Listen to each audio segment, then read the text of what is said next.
আজ আমি অনুষ্ঠান বাড়ির মতো লাল শাকের রেসিপি আপনাদের সাথে শেয়ার করব। লাল শাক রূপে যেমন মনোহারী, গুণেও তেমনি ভীষণই কার্যকরী। এই লাল শাক আমাদের স্বাস্থ্যের পক্ষে ভীষণই উপকারী।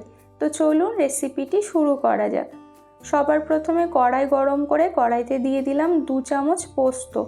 লো টু মিডিয়াম আঁচে 2 থেকে 3 মিনিট ড্রাই রোস্ট করে নিয়েছি। এরপর নামিয়ে একটা পাত্রে রেখে দিচ্ছি। এরপর কড়াইতে দিয়ে দিচ্ছি 2 টেবিল চামচ সরিষার তেল। তেলটা ভালো মতো গরম হলে ডালের বড়িগুলো দিয়ে গোল্ডেন ব্রাউন করে ভেজে নিতে হবে। তো বড়িগুলোকে নেড়ে চেড়ে আমি গোল্ডেন ব্রাউন করে ভেজে নিয়েছি, এগুলোকেও আমি নামিয়ে রাখছি। এরপর ওই একই তেলের মধ্যে দিয়ে দিলাম বাদামগুলোকেও সুন্দর করে ভেজে নিতে হবে।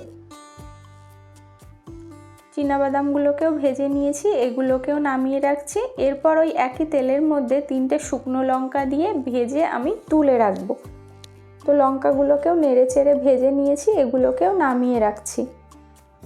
এরপর কড়াইতে আমি দিয়ে দিচ্ছি আরও 1 টেবিল চামচ সরিষার তেল। এবার ফোড়নে দিয়ে দিচ্ছি এখানে 1 চামচ গ্রেট করা রসুন। আর লাল শাকে রসুন ফোড়ন দিয়ে রান্না করলে এর স্বাদ কিন্তু ভীষণই ভালো হয়। রসুনটাকে ভালো করে ভেজে নিয়েছি, এর কাঁচা গন্ধ চলে গেছে। এবার কেটে ধুয়ে রাখা লাল শাকগুলো অ্যাড করে দিচ্ছি। শাকগুলোকে এখানে আমি কুচি কুচি করে কেটে নিয়েছি। এরপর শাকগুলোকে ভালো করে একটু রসুনের সাথে মিশিয়ে নিতে হবে। তো নেড়ে চেড়ে ভালো মতো আমি মিশিয়ে নিচ্ছি, আপনারা দেখতেই পাচ্ছেন। আর নাড়তে নাড়তে কিন্তু শাকের পরিমাণ অনেকটা কমে গেছে। এবার এর মধ্যে দিয়ে দিলাম স্বাদ অনুযায়ী লবণ, আর দিয়ে দিলাম সামান্য একটু হলুদ গুঁড়ো, আর দিয়ে দিচ্ছি 3টে চেরা কাঁচা লঙ্কা। এবার ভালো করে একটু সমস্ত কিছু মিশিয়ে নিতে হবে। ঝালটা কিন্তু অতি অবশ্যই আপনারা আপনাদের স্বাদ বুঝে ব্যবহার করবেন। খুব ভালো করে এগুলোকে মিশিয়ে নিয়েছি। এবার ঢাকা দিয়ে 5 থেকে 7 মিনিট লো আঁচে রান্না করব। 5-7 মিনিট পর ঢাকনাটা খুলে নিয়েছি। আবারও আমি দেখুন সব কিছু মিক্স করে নিচ্ছি। এবার আমি এর মধ্যে দিয়ে দিচ্ছি ভেজে রাখা ডালের বড়ি, একটু ক্রাশ করে নিয়েছি। দিয়ে দিলাম বাদাম, আর দিয়ে দিচ্ছি ভেজে রাখা পোস্ত,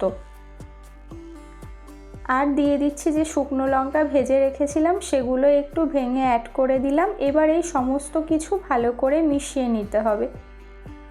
আর অতি অবশ্যই লো ফ্লেমে রান্নাটা করতে হবে, তাহলে কিন্তু খেতে ভীষণই ভালো লাগবে। সমস্ত কিছু মেশানোর পরে আবারও আমি লো আঁচে 5 থেকে 7 মিনিট রান্না করব।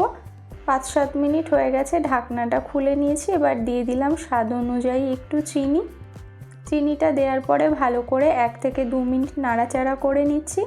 তো আপনারা দেখেই বুঝতে পাচ্ছেন শাকটা এখানে আমার কিন্তু পুরোপুরি রেডি হয়ে গেছে, আর দেখতে কতটা সুন্দর হয়েছে। এবার ফ্লেমটাকে অফ করে এটাকে নামিয়ে একটা প্লেটে আমি সার্ভ করে নিচ্ছি।